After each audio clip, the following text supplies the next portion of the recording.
Breaking news now. Dominion Voting Systems say they categorically deny any and all of President Trump's claims that their voting machines caused any voter fraud in key swing states or electoral fraud. But reports contradict that claim. In 2016, a senior executive at Dominion told the Illinois State Board of Elections that it is possible to bypass their election system software.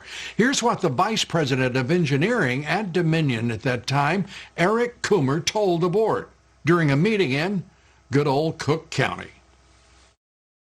No, we are not allowed to do routine updates without having to go through a recertification effort, but we do routinely give guidance on how to best secure systems, and also going back again to the final mitigation against all of this is a robust auditing and canvassing process, which all of our jurisdictions have implemented. Coomer said no updates can be done without recertification, as you heard. Mr. Coomer's assurances of a secure system, however, are contradicted by the fact that various vendors, election officials, and others reportedly can access the voting machine code without an update being required. And we know that there were updates on those machines a day before the election. Well, joining us tonight is Sidney Powell, a member of President Trump's legal team, General Flynn's defense attorney, a great American and prominent appellate lawyer. Great to have you with us, Sidney. Let's start with Dominion. A straight-out disavowal of any claim of fraud against the company, its software or machines. Your reaction? Well, I can hardly wait to put forth all the evidence we have collected on Dominion, starting with the fact it was created to produce altered voting results in Venezuela for Hugo Chavez, and then shipped internationally to manipulate votes for purchase in other countries, including this one. It was funded by money from Venezuela and Cuba, and China has a role in it also. So if you want to talk about foreign election interference, we certainly have it now. We have staggering statistical evidence. We have staggering testimony from witnesses, including one who was personally in briefings when all of this was discussed and planned, beginning with Hugo Chavez and how it was designed there, and then saw it happening in this country. As soon as the state shut down on election night and stopped counting, those are the states where the most egregious problems occurred.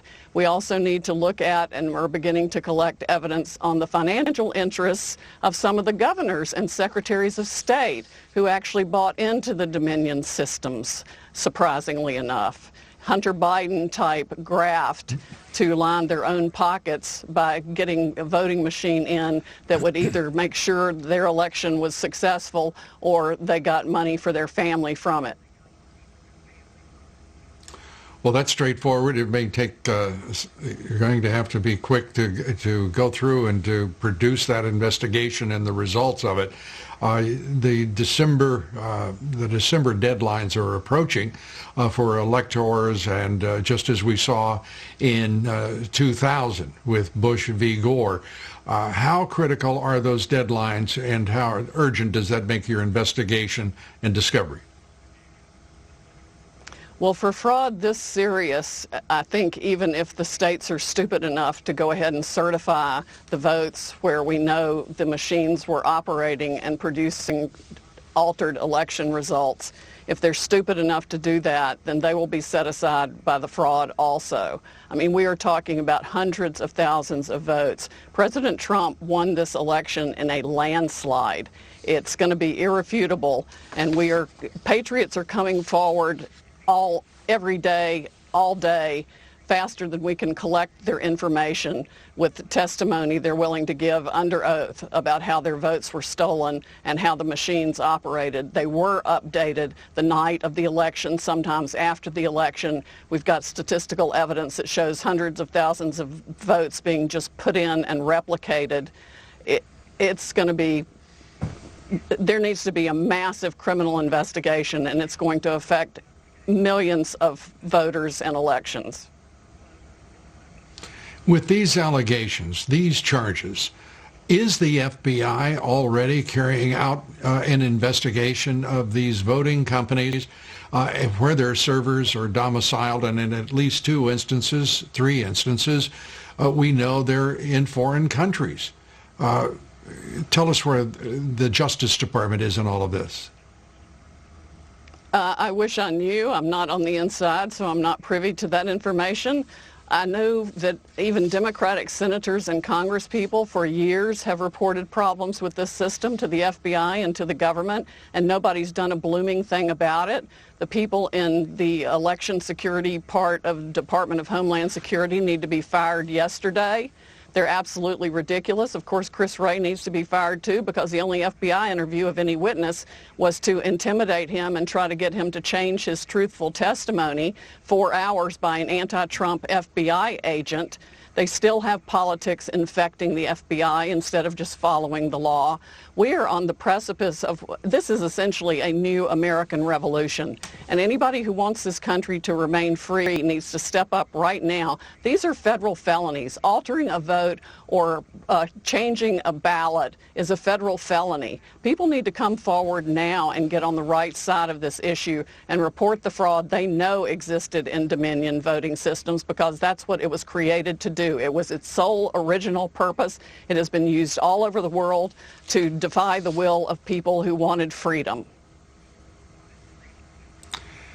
Sidney, at the outset of this broadcast, I said that this is the culmination of what has been over a 4-year effort to overthrow this president, to first deny his candidacy, the election, but then to overthrow his presidency. This looks like the effort to carry out an end game in the effort against him. Do you concur? Oh, absolutely. And it's been organized and conducted with the help of Silicon Valley people, the big tech companies, the social media companies, and even the media companies. And I'm going to release the Kraken. Well, good, because this is an extraordinary and such a dangerous moment in our history. I really am very concerned for the country. I am very concerned for all Americans. And I have a feeling that most Democrats are first Americans and not Democrats. They have to be as alarmed as any one of us. Sidney, we're glad that you are on the charge to straighten out all of this. It is a foul mess, and it is far more sinister than any of us could have imagined, even over the course of the past 4 years. You get the last word, Sidney. It is indeed a very foul mess. It is farther and wider and deeper than we ever thought, but we are going to go after it, and I am going to expose every one of them. Sidney Powell, thanks for being with us, and thanks for all that you're doing.